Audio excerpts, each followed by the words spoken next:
Vous suivez toujours sur FM Sen Radio, à mes auditeurs. Bonjour, nous sommes le dimanche 17 septembre 2023, il est 9h10. C'est l'heure de votre émission catholique du dimanche, Parole de vie et d'espérance. Avec ce monde et ses naufrages. Parole de vie et d'espérance, à mes auditeurs, en ce 24e dimanche du temps ordinaire de l'année A. Alors, à la présentation, vous aurez Georges Fay à la partie technique, à la Santione. Et en ce 24e dimanche donc, voici les textes que la liturgie nous propose. La première lecture est tirée du livre de Ben Sirac le Sage, au chapitre 27, les versets 30, puis au chapitre 28, les versets 7. La deuxième lecture est tirée de la lettre de Saint Paul apôtre aux Romains, au chapitre 14, les versets 7 à 9. Et enfin, l'évangile de ce dimanche est de Saint Matthieu, au chapitre 18, les versets 21 à 35. Ainsi donc, à mes auditeurs, seront là les textes de ce dimanche, 23e dimanche, 24e plutôt dimanche du temps ordinaire. Lecture du livre de Ben Sirac le Sage. Rancune et colère, voilà des choses abominables où le pécheur s'obstine. L'homme qui se venge éprouvera la vengeance du Seigneur. Celui-ci tiendra un compte rigoureux de ses péchés. Pardonne à ton prochain le tort qu'il t'a fait. Alors, à ta prière, tes péchés seront remis. Si un homme nourri de la colère contre un autre homme, comment peut-il demander à Dieu la guérison? S'il n'a pas de pitié pour un autre homme, son semblable, comment peut-il supplier pour ses propres fautes? Lui qui est un pauvre mortel, il garde rancune. Qui donc lui pardonnera ses péchés? Pense à ton sort final et renonce à toute haine. Pense à ton déclin et à ta mort, et fidèle au commandement. Pense au commandement et ne garde pas de rancune envers le prochain. Pense à l'alliance du Très-Haut et oublie l'erreur de ton prochain. Voilà donc, amis auditeurs, le texte de la première lecture, extrait du livre de Ben Sirac le Sage. Le livre de Ben Sirac le Sage, encore appelé le Siracide ou l'Ecclésiastique. Ben Sirac est un homme qui vivait au IIe siècle avant Jésus-Christ, vers l'an 180 avant notre ère. Ça veut dire que il est assez proche, n'est-ce pas? Il vivait à une époque assez proche de la venue du Christ. Et donc, dans ce passage que nous venons d'entendre, il prêche donc le pardon, parce qu'il le reconnaît. Rancune et colère sont deux choses abominables où le pécheur s'obstine. Et dans la Bible tout entière peut être lue comme une patiente action de Dieu par les prophètes pour donc extirper la vengeance du cœur de l'homme et prêcher et prôner l'amour. On se souvient les débuts de l'humanité, c'est-à-dire dès le livre de la Genèse avec Caïn et Abel. On voit que la jalousie, la rancune, tout apparaît dès les premiers instants de l'humanité. Et Caïn, qui était vengé, avait été vengé 7 fois. Et depuis, la spirale de la violence va sévir, n'est-ce pas, dans le cœur des hommes. Et longtemps après Caïn, on se souvient de son lointain petit-fils Lamech, qui lui-même se vantait de se venger 77 fois.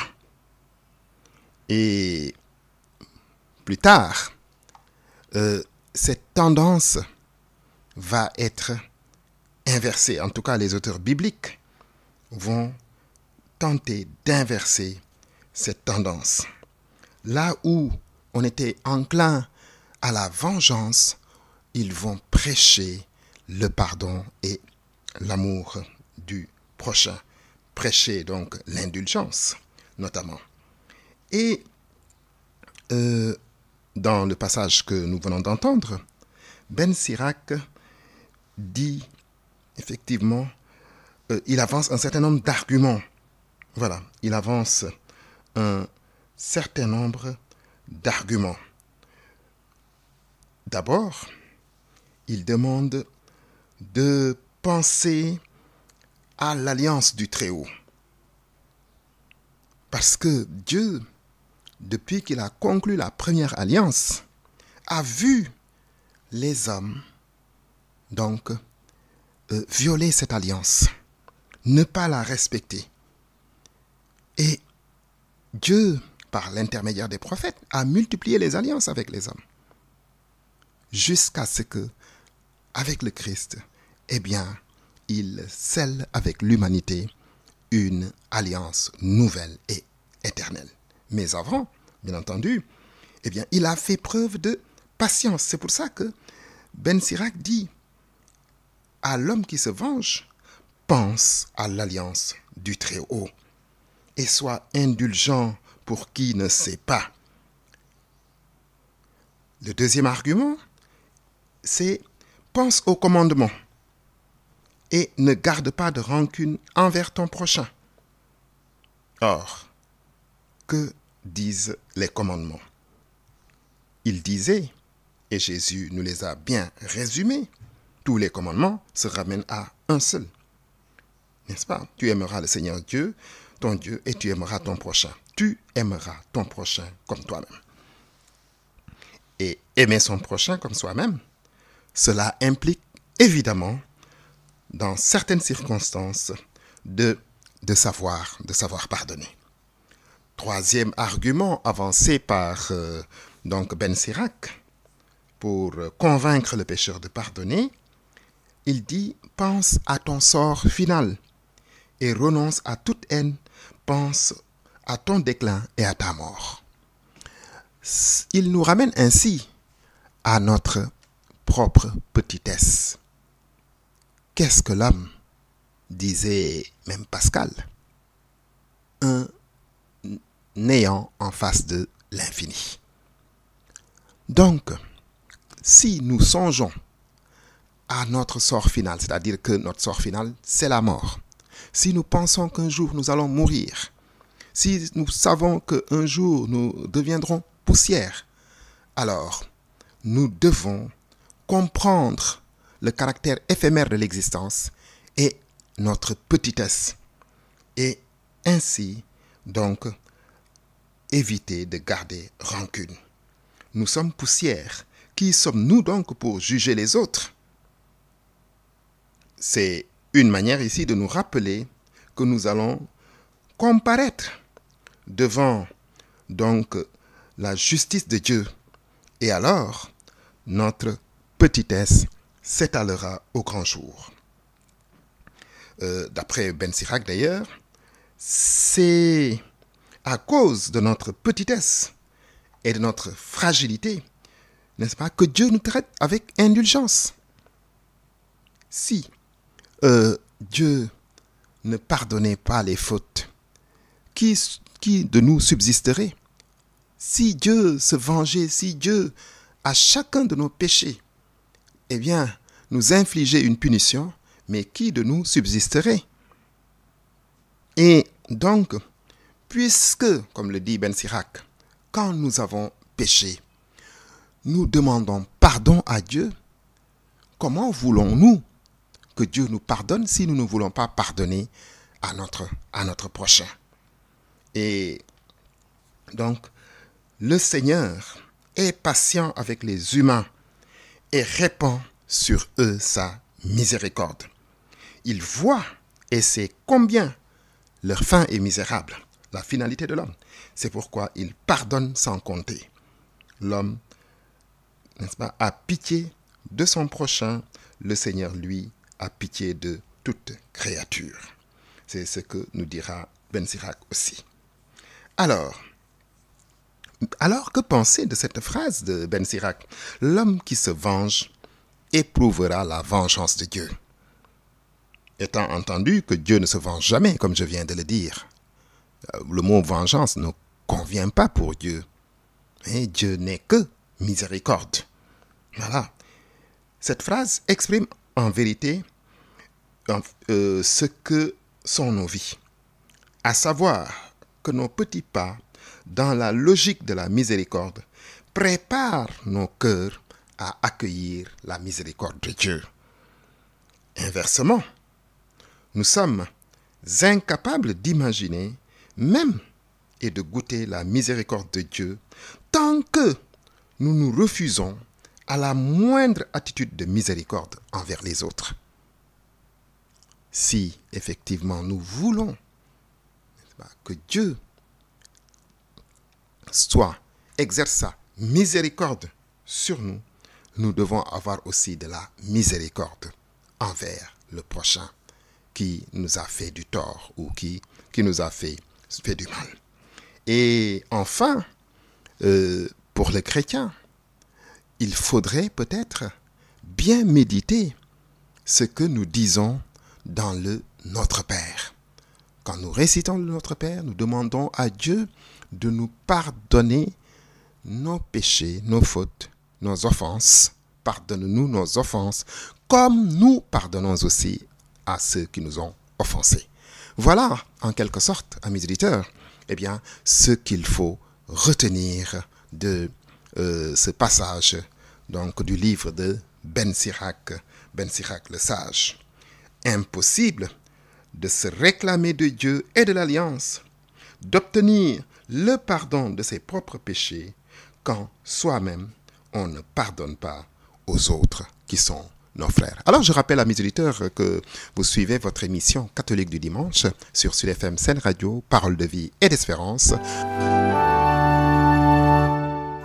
Évangile de Jésus-Christ selon saint Matthieu. Pierre s'approcha de Jésus pour lui demander : « Seigneur, quand mon frère commettra des fautes contre moi, combien de fois dois-je lui pardonner ? Jusqu'à 7 fois ? » Jésus lui répondit : « Je ne te dis pas jusqu'à 7 fois, mais jusqu'à 77 fois. » En effet, le royaume des cieux est comparable à un roi qui voulut régler ses comptes avec ses serviteurs. Il commençait quand on lui amena quelqu'un qui lui devait 10 000 talents, c'est-à-dire 60 millions de pièces d'argent. Comme cet homme n'avait pas de quoi rembourser, le maître ordonna de le vendre avec sa femme, ses enfants et tous ses biens en remboursement de sa dette. Alors, tombant à ses pieds, le serviteur demeurait prosterné et disait : « Prends patience envers moi et je te rembourserai tout. » Saisi de pitié, le maître de ce serviteur le laissa partir et lui remit. Mais en sortant, le serviteur trouva un de ses compagnons qui lui devait 100 pièces d'argent. Il se jeta sur lui pour l'étrangler. « Rembourse ta dette. » Alors, tombant à ses pieds, son compagnon le suppliait : « Prends patience envers moi et je te rembourserai. » Mais l'autre refusa et le fit jeter en prison jusqu'à ce qu'il ait remboursé. Ses compagnons, en voyant cela, furent tristes et allèrent tout raconter à leur maître. Alors celui-ci le fit appeler et lui dit : « Serviteur mauvais, je t'avais remis toute cette dette parce que tu m'avais supplié. Ne devais-tu pas, à ton tour, avoir pitié de ton compagnon, comme moi-même j'avais eu pitié de toi ? dans sa colère, son maître le livra au bourreau jusqu'à ce qu'il eût tout remboursé. C'est ainsi que mon Père du ciel vous traitera si chacun de vous ne pardonne pas à son frère de tout son cœur. Voilà la page d'évangile, amis auditeurs, de ce 24e dimanche. Comme nous le savons, axé sur le pardon et la miséricorde. Dans l'évangile de Saint Matthieu que nous lisons en ce dimanche donc, eh bien, Jésus montre que c'est la même mesure que nous avons utilisée envers nos frères que Dieu utilisera envers nous. Eh bien, Pierre pose une question à Jésus. Seigneur, quand mon frère commet des fautes contre moi, combien de fois dois-je lui pardonner? Est-ce que je dois pardonner jusqu'à 7 fois? Reprenons effectivement la vengeance de Caïn à l'envers, où il devait se venger 7 fois. Donc, on peut noter qu'il y a un progrès. Au départ, on pensait que quand quelqu'un nous faisait du tort, on pouvait se venger jusqu'à 7 fois. On avait le droit. Et après, les prophètes et tout ça ont fait évoluer la mentalité des hommes de leur temps. Et jusqu'à leur dire, mais vous pouvez pardonner jusqu'à 7 fois. Et c'est pour ça que Pierre pose la question à Jésus. Est-ce que on doit pardonner jusqu'à 7 fois et au-delà, se venger? Alors, Jésus dit, mais non. Je ne te dis pas qu'il faut pardonner 7 fois, mais qu'il faut pardonner 77 fois. Mais Jésus ne veut pas dire du tout qu'après 77 fois, on doit se venger. Non. Déjà, amis auditeurs, nous reconnaissons que pardonner 7 fois à la même personne, c'est déjà beaucoup. Et souvent, nous disons, oui, mais j'ai pardonné une fois, il m'a fait quelque chose, j'ai pardonné une fois, j'ai pardonné 2 fois, maintenant c'est fini. Je ne peux plus. Pire encore, on dit, parfois, je ne pourrai jamais lui pardonner ça. Nous le disons. Eh bien, Jésus dit que pour une même faute commise par quelqu'un, eh bien, je devrais pardonner 77 fois pour la même faute. Il faut dire que c'est presque impossible, pratiquement, que quelqu'un commette la même faute envers nous pour 77 fois. Donc, en réalité, il faut comprendre qu'il faut toujours pardonner. Le chiffre ici, n'est-ce pas, signifie une infinité. Voilà, il faut toujours pardonner.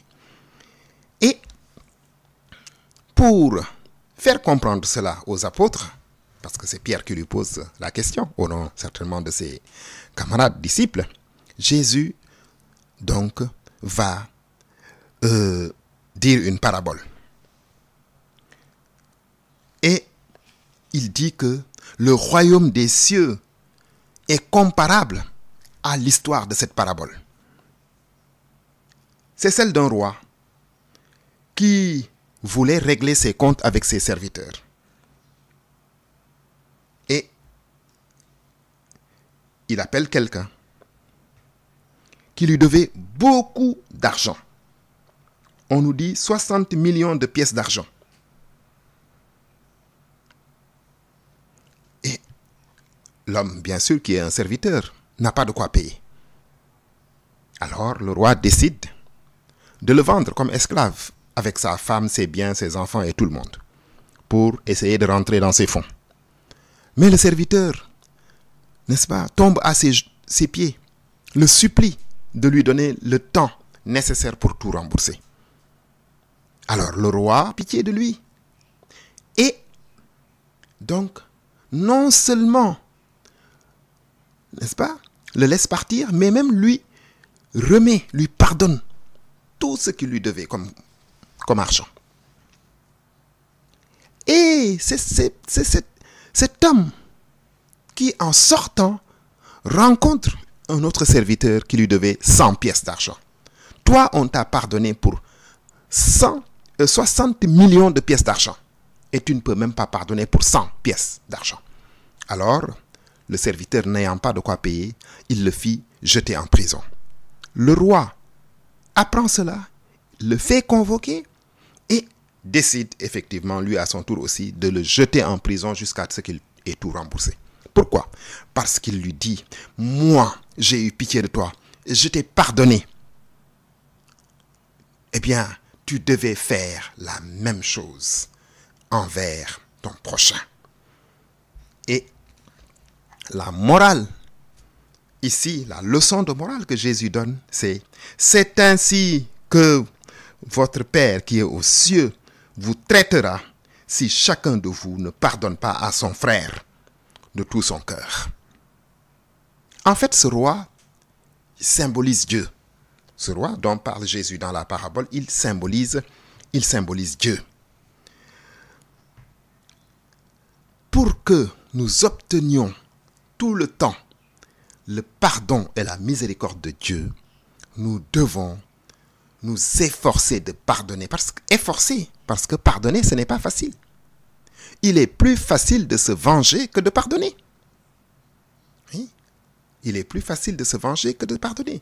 Martin Luther King disait que la vengeance est l'arme des faibles, alors que la non-violence, c'est l'arme des forts. Parce qu'il disait que celui qui pardonne, qui n'est pas violent, il est très fort intérieurement. Parce qu'il faut vraiment il y a un dépassement de soi pour arriver à pardonner. Se venger, c'est plus facile. Et donc, eh bien, pour que nous obtenions la miséricorde et le pardon de Dieu, il faut que nous nous efforcions à notre tour de pardonner à notre frère. Il faut le reconnaître. Nous sommes des êtres, disons, incomplets, imparfaits. Il est vrai. Il est vrai. On n'arrive pas toujours à pardonner. Oui. Et peut-être même qu'on peut se dire, oui, mais si on pardonnait tout, est-ce que la société pourrait exister? Si tous les voleurs étaient pardonnés, si tous les assassins étaient pardonnés, etc., etc. Si quelqu'un qui commet une faute grave, qui mérite un renvoi, n'est-ce pas, de son poste, était pardonné à chaque fois, tout le temps, est-ce que la société pourrait, n'est-ce pas, exister? Oui, c'est difficile, mais en fait, il faut s'efforcer. C'est pour ça que je disais tantôt que pardonner, ce n'est pas facile, mais que nous devons effectivement tendre vers cela, nous efforcer, effectivement. Donc, on le voit, amis auditeurs, cette parabole de Jésus se présente comme une histoire en 3 actes. Un roi qui règle ses comptes, effectivement. Ensuite, un serviteur qui fait l'inverse avec son alter ego serviteur. Oui. Et enfin, donc, comme la conclusion, ce qui nous attend devant Dieu, ce sera par rapport à ce que nous avons fait à notre frère. C'est ainsi que votre Père du ciel vous traitera si chacun de vous ne pardonne pas à son frère de tout cœur. Alors, si Jésus a donné des chiffres, et même Pierre a dit, est-ce qu'on doit pardonner 7 fois? Jésus dit 77 fois. Donc on a là des chiffres. Ce ne sont pas des chiffres donnés par hasard. Comme je le disais, il faut se rappeler l'histoire de Caïn et l'histoire de Lamech. Après le meurtre de son frère Abel, Caïn vivait dans la crainte de la vengeance tribale. Le premier venu qui me trouvera me tuera, dit le livre de la Genèse. Alors, si quelqu'un tue Caïn, Caïn sera vengé 7 fois.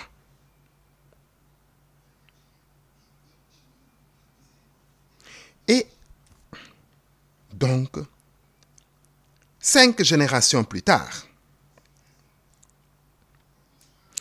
son arrière-petit-fils, qui s'appelait Lamech, lui-même se glorifiait de se venger 77 fois. Et il le disait même à ses femmes.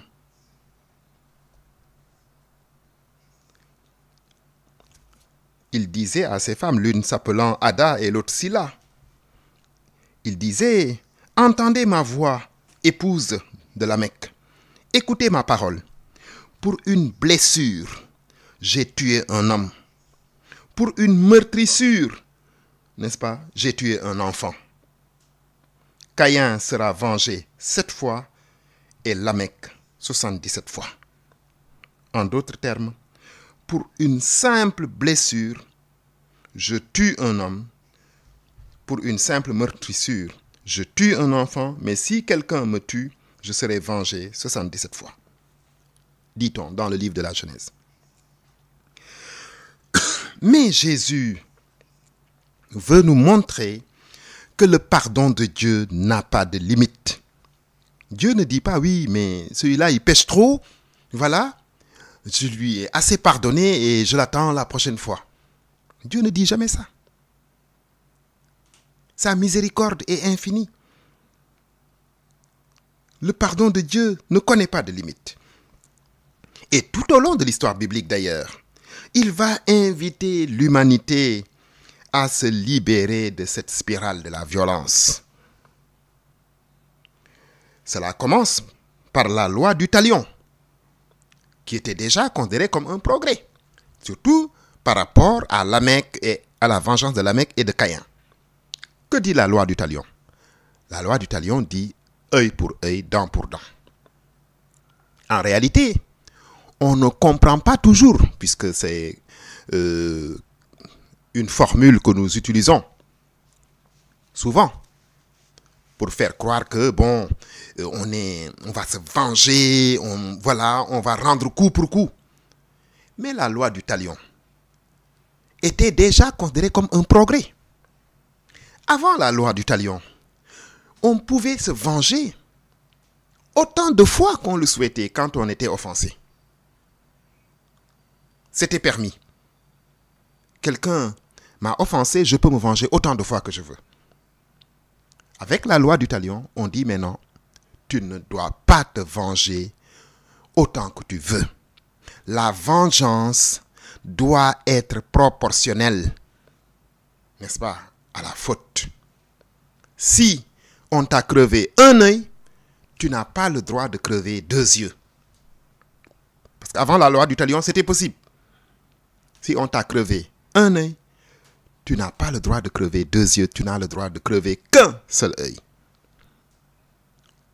Voilà, si on t'a cassé une dent, tu n'as pas le droit de casser les 32 dents. Tu dois casser une seule dent. C'était considéré comme une forme de justice.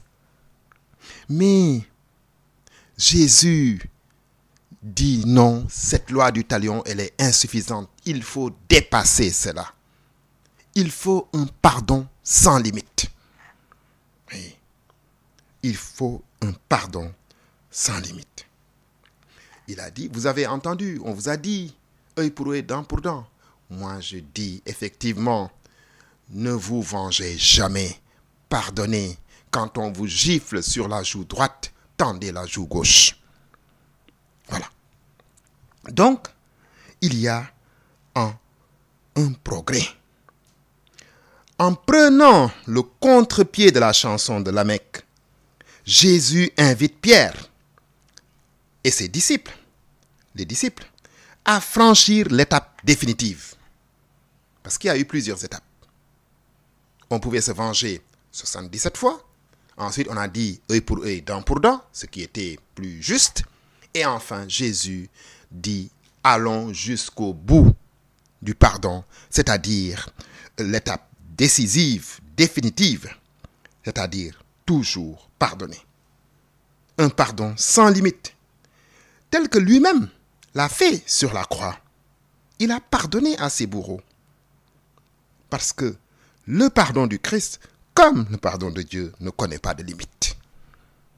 Il reste, dans ce cas-là, que la parabole paraît contredire ce pardon illimité de Dieu, puisque le serviteur n'a pas pardonné à son frère. Il n'a pas pardonné à son frère alors qu'il avait été lui-même pardonné. Et Jésus dit effectivement que c'est ainsi que, vous serez traités par Dieu si vous traitez comme cela votre frère. Mais il ne s'agit pas de vengeance, puisqu'on ne peut pas parler de vengeance pour Dieu. En réalité, si nous voulons obtenir le pardon de Dieu, il nous faut, nous aussi, pardonner à notre frère. Alors, je rappelle à mes éditeurs que vous continuez toujours de suivre Parole de vie et d'espérance sur Sud FM Sen Radio.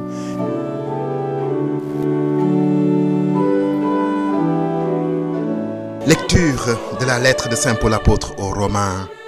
Frères, aucun d'entre nous ne vit pour soi-même et aucun ne meurt pour soi-même. Si nous vivons pour le Seigneur. Si nous mourons pour le Seigneur. Dans notre vie comme dans notre mort, nous appartenons au Seigneur. Car si le Christ a connu la mort puis la vie, c'est pour devenir le Seigneur des morts et des vivants. Voilà donc, amis auditeurs, ce que nous dit Paul. Il nous montre ici, par cette phrase centrale, nous appartenons au Seigneur. Aucun d'entre nous ne vit pour soi-même et aucun ne meurt pour soi-même. Autrement dit, nous ne sommes pas des individus isolés, des espèces d'électrons libres sur Terre pour quelques années de vie et puis une mort après et disparaître. Non, la grande conviction de Paul, qui est celle de toute la Bible, c'est la solidarité étroite qui nous unit les uns aux autres à travers le temps et l'espace. Il appelle cela le dessein bienveillant de Dieu. Ce projet, donc, c'est une humanité tellement unie qu'elle ne fera plus qu'un, ou qu'une en Jésus-Christ. Une humanité tellement unie qu'on pourra dire un jour qu'elle est comme un seul homme, et cet homme, c'est Jésus-Christ. La première étape est accomplie dans la mort et la résurrection du Christ. C'est le sens de la dernière phrase. Si le Christ a connu la mort puis la vie, c'est pour devenir le Seigneur et des morts et des vivants. Mais la poursuite du projet, amis auditeurs, dépend de nous. Cette solidarité ne supporte pas des divisions ou des déchirures. Or, c'est toujours avec les plus proches qu'il y a le plus de risques de se brouiller et souvent sur des sujets auxquels on tient beaucoup. Alors il faut croire que ce risque n'était pas seulement hypothétique, car Paul y consacre tout le chapitre 14 de sa lettre. Vous risquez de vous disputer entre vous pour des choses secondaires, des manières différentes de pratiquer votre religion, mais finalement, chacun de vous croit bien faire, et cela, donc, c'est cela qui compte. Donc, voilà en substance ce que très rapidement nous pouvons tirer de cet extrait de la lettre de Saint Paul aux Romains. Ainsi donc, amis auditeurs, confession du péché et de la miséricorde de Dieu, intercession et action de grâce vont toujours de pair dans la Bible. Les psaumes témoignent abondamment de cela. Quand il s'adresse à Dieu pour exprimer sa reconnaissance, en invoquant les bienfaits déjà reçus, pour lui demander de les renouveler, ou l'appeler au secours dans la détresse, le psalmiste se présente toujours devant le Seigneur en se reconnaissant pécheur. Mais il ne se tient pas devant lui comme un coupable terrassé par le poids de ses fautes, tremblant sous le regard accusateur du maître courroucé. Non, le péché est en effet un acte d'ingratitude à l'égard de quelqu'un dont l'amour blessé demeure intact, mais toujours prêt à pardonner quiconque fait appel à sa tendresse. Et ce quelqu'un-là, c'est bien Dieu. C'est pour cela que Jésus lui-même nous invite à dépasser ces anciennes lois, telles que le fait de se venger 7 fois ou 77 fois, en nous invitant à arriver à cette étape décisive, à cette étape définitive, le pardon tout le temps à nos frères, comme Dieu lui-même nous pardonne lorsque nous avons péché contre lui. C'est donc la loi de l'amour qui est ici donc prônée par le Christ. Toujours pardonner à l'image du Christ qui a tout pardonné du haut de la croix. Ainsi donc, amis auditeurs, votre émission catholique du dimanche Parole de vie et d'espérance sur Sud FM Sen Radio arrive à son terme. Georges Faye vous l'a présenté avec à la partie technique notre ami Alassane Thioune. Merci pour votre aimable écoute et à bientôt sur cette même antenne.